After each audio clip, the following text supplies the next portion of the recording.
जी हाँ गाइस, क्या आपके भी मन में ये सवाल आ रहा है कि इस बार कट ऑफ कितनी जाने वाली है, हमें कितनी मेहनत और करनी है, हमें कितने मॉक टेस्ट लगाने हैं, ये कितने साल पुराने हमें प्रीवियस ईयर पेपर्स लगाने हैं। तो इन सभी सवालों के जवाब मैं इस वीडियो में लेकर आया हूं। सो नमस्कार गाइस, आज मैं निशांत कपूर आपका बहुत बहुत स्वागत करता हूं आपके अपने पीडब्ल्यू यूजीसी नेट में। जैसा कि आप लोग जानते हैं कि अब एग्जाम जो है बिल्कुल आने ही वाला है और 3 जनवरी से आपके एग्जाम शुरू होने वाले हैं। और वहां पर अब जैसे जैसे एग्जाम की डेट नजदीक आ रही है वैसे वैसे स्टूडेंट्स के सवाल जो है टेलीग्राम पर और व्हाट्सएप पर बढ़ते जा रहे हैं कि सर हमें किस तरीके की प्रिपरेशन करनी चाहिए, यानी कि हमारा मॉक टेस्ट कितने लगाने चाहिए अब, क्योंकि आखिरी का कुछ समय बचा है। अब इसमें बहुत ज्यादा पढ़ के तो नहीं होने वाला है कुछ, तो जितना पढ़ लिया है उसको अगर हम बार बार रिवाइज करेंगे, प्लस हम मॉक टेस्ट लगाएं या प्रीवियस ईयर क्वेश्चंस की अप्रोच बनाएं। और कट ऑफ के ऊपर एक बहुत बड़ा सवाल है, क्योंकि लास्ट टाइम जो अभी री एग्जाम हुआ था वहां पर हमने देखा था कि कट ऑफ जो है बहुत ज्यादा शूट अप हुई थी।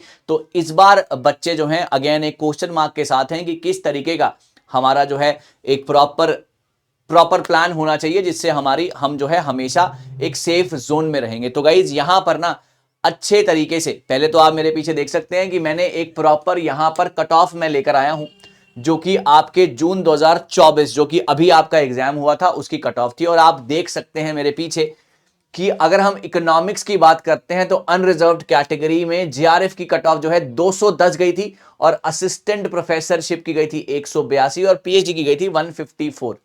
तो गाइज मैं ना आपको साफ तौर पर, अगर आप जेन्युइनली पढ़ाई कर रहे हैं और आप अच्छे तरीके से मतलब पूरा मन बनाकर बैठे हैं, क्योंकि ना मन के हारे हारे मन के जीते जीत वाली बात, अगर आप बिल्कुल अच्छे तरीके से बात सोच चुके हैं कि इस बार एग्जाम क्रैक करना है, तो आप पिछली कट ऑफ देखिए। जैसे कि इकोनॉमिक्स के 210 नंबर हैं, जितने भी बच्चे इकोनॉमिक्स की बात मेरी सुन रहे हैं उनको हमेशा प्लस करके ही अपना एक माइंडसेट बनाना पड़ेगा कि अगर 210 थे तो अगली बार हम 220 का टारगेट बनाकर चलते हैं। हमको जीआरएफ जनरल कैटेगरी में अगर क्लियर करना है तो 220 नंबर मुझे चाहिए, क्रैक करना ही करना है मेरे को, उन्हीं नंबरों में मेरा पेपर बन जाएगा। तो दिस इज द सिनेरियो। ये सिनेरियो अगर रहेगा तो आपकी चीजें बहुत ज्यादा बढ़िया रहेंगी। फॉर एग्जाम्पल 220 है, अब 150 में से मार्जिन ऑफ एरर जो है बहुत ज्यादा कम है। 150 में से 110 क्वेश्चन तो आपको ठीक करने ही करने हैं। तो उस लेवल की पढ़ाई भी क्या है आपकी। अब इसके लिए बहुत बड़ा क्वेश्चन मार्क है। जैसे कि इकोनॉमिक्स देख रहे हैं, एक दो सब्जेक्ट हम और देख लेते हैं।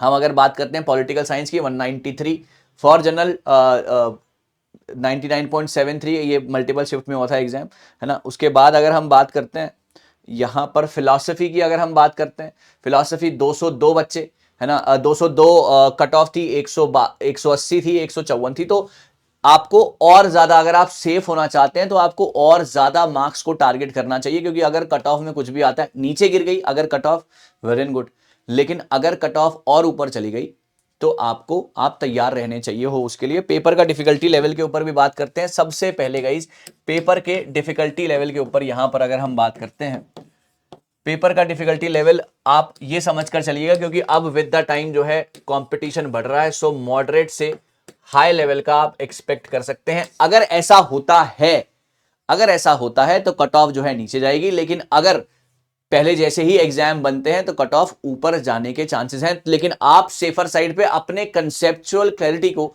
इतना ज्यादा पक्का कर लीजिए कि आपको परेशानी ना आए। मेरा ये वीडियो बनाने का जो मकसद था ना, वो ये था कि आपको परेशानी नहीं होनी चाहिए, आपका सेफ स्कोर ऐसा होना चाहिए कि पेपर डिफिकल्ट आए चाहे इजी आए, आप इतना अच्छे से पढ़ चुके हो अपने रिस्पेक्टिव सब्जेक्ट को, चाहे वो पेपर 1 हो चाहे पेपर 2 हो, कि आप हमेशा अच्छे एक मुस्कुराते चेहरे के साथ बाहर निकलें। So that is the thing. इस पेपर का difficulty level moderate to high है तो आपकी कट ऑफ जो है डिप करेगी,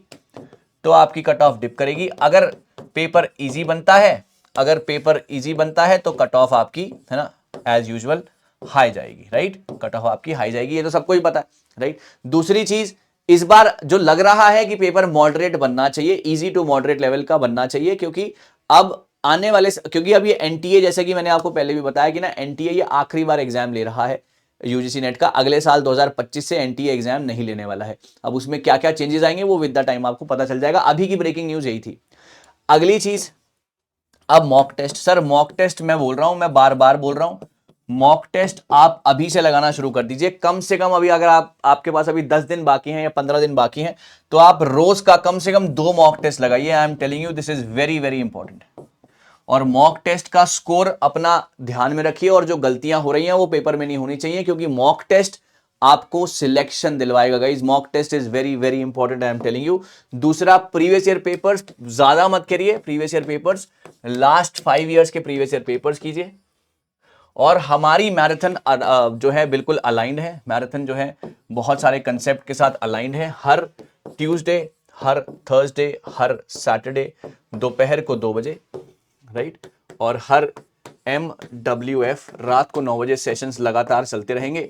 आपको कुछ ना कुछ बेहतर, कुछ ना कुछ शानदार सिखाने की जो है उम्मीद है। ये वीडियो आपको मोटिवेट करने के लिए है, आपको जगाने के लिए है कि अगर अभी भी आप थोड़ा सा रिलैक्स मूड में हैं कि पढ़ लेंगे, अभी तो पढ़े हैं 10 दिन 15 दिन पढ़े हैं अभी, तो अगर ये वाली अप्रोच है तो इस अप्रोच को अभी के अभी हटा दीजिए अपने जहन से, और कोशिश कीजिए कि अब प्रीवियस ईयर क्वेश्चंस, मैराथन्स जो पेपर हमारे यूट्यूब पर होने वाली हैं इसी चैनल के ऊपर, इसके अलावा पेपर का डिफिकल्टी लेवल को नजरअंदाज करते हुए सिर्फ अपनी कंसेप्चुअल क्लैरिटी के ऊपर ध्यान देना है। मॉक टेस्ट कम से कम दिन के 2 लगाने हैं, और फिर देखिए कमाल कैसे कमाल होता है, और कैसे आप इस बार हिंदुस्तान के असिस्टेंट प्रोफेसर बन जाते हैं। ये आपके सामने कट ऑफ भी है, आप कट ऑफ भी देख सकते हैं UGC नेट की ऑफिशियल वेबसाइट पर जाकर। ये यहाँ पर वेबसाइट है, और यहाँ पर नीचे जो है आपकी कट ऑफ भी आपको मिल जाएगी। ठीक है, thank you so very much, all the very best. अपना ध्यान रखें और पढ़ाई करते रहें, क्लासेस के हिस्से बनते रहें, क्योंकि कुछ नया, कुछ बेहतरीन आपके सामने आगे भी आता रहेगा। बहुत बहुत शुक्रिया गाइस। कोई भी डाउट हो, कोई भी परेशानी हो, कमेंट सेक्शन नीचे खुला हुआ है, आप उसमें अपने कमेंट्स लिख सकते हैं। थैंक यू सो मच, जल्दी मिल रहा हूं।